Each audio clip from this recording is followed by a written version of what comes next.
રામ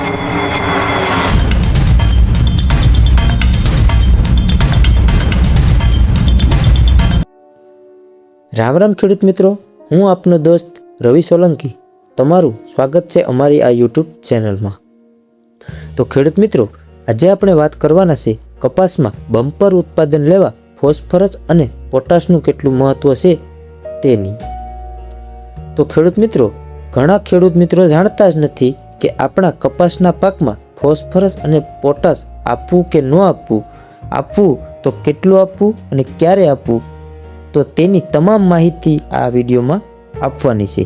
તો વિડીયોને શાંતિથી પૂરો જોવો જેથી તમને પૂરેપૂરી માહિતી મળી રહે। તો સૌથી પહેલાં વાત કરીએ ફોસ્ફરસનું કાર્ય શું છે તેની।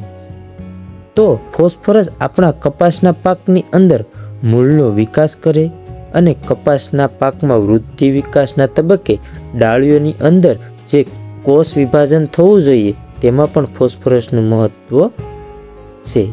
અને કપાસના પાકની અંદર જ્યારે આપણું ફ્લાવરિંગ સ્ટેજ આવતું હોય ત્યારે પણ ફોસ્ફરસની ખૂબ જ મોટા પ્રમાણમાં જરૂરિયાત પડતી હોય છે।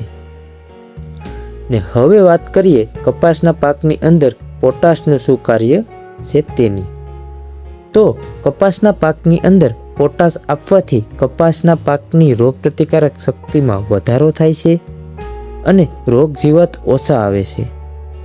અને પોટાશના કારણે રોગ કહેતા જે ફૂગના રોગ આવતા હોય તેમાં પણ પોટાશને કારણે આપણે તેમાંથી બચી શકીએ છીએ। અને જે પણ જીવાત આવે છે સુસ્યા પ્રકારની કે XYZ કોઈ પણ, તેની સામે પણ રક્ષણ મળે છે।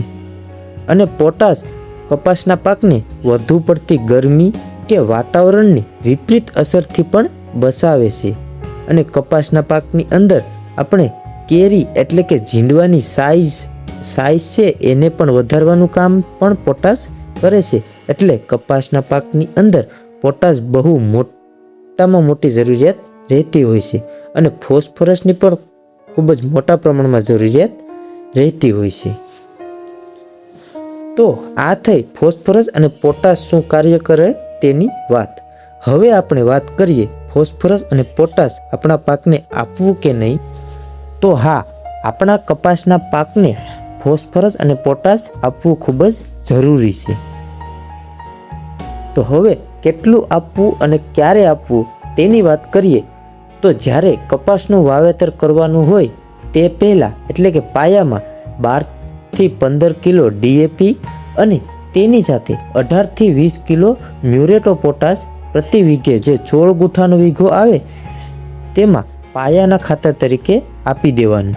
અને ત્યાર પછી જ્યારે પાળા સડાવતી વખતે DAP 12 થી 15 કિલો અને તેની સાથે પોટાશ પણ 18 થી 20 કિલો પ્રતિ વીઘે પાળા સડાવતી વખતે બીજી વખત પણ આપી દેવાની ભલામણ કૃષિ યુનિવર્સિટી દ્વારા કરેલી છે। તો આવી જ રીતે 2 તબક્કામાં આપણે ફોસ્ફરસ અને પોટાશ આપવું જોઈએ જેથી આપણા કપાસના પાકમાં ફોસ્ફરસ અને પોટાશની જરૂરિયાત પૂરી પડે છે અને એક સારું એવું પરિણામ મળી શકે છે। તો ખેડૂત મિત્રો, આવી જ રીતે કપાસના પાકમાં માવજત કરશો તો મને ખાતરી છે કે કપાસનું સારું એવું ઉત્પાદન મળી રહેશે। તો ખેડૂત મિત્રો, આજના વિડીયોમાં બસ આટલું જ। આપણે ફરી મળીશું એક નવી ખેતીને લગતી માહિતી લઈને એક નવા વિડીયોમાં। તો વિડીયોને વધુમાં વધુ શેર કરી દેજો જેથી બીજા ખેડૂત મિત્રોને પણ આ મહત્ત્વની માહિતી મળી રહે। અને જો તમે ચેનલમાં નવા આવ્યા હોય તો ચેનલને સબસ્ક્રાઈબ કરવાનું ન ભૂલાય અને વિડીયોને લાઈક પણ આપતા જજો જેથી અમને વિડીયો બનાવવાની મજા આવે। તો જય જવાન, જય કિસાન।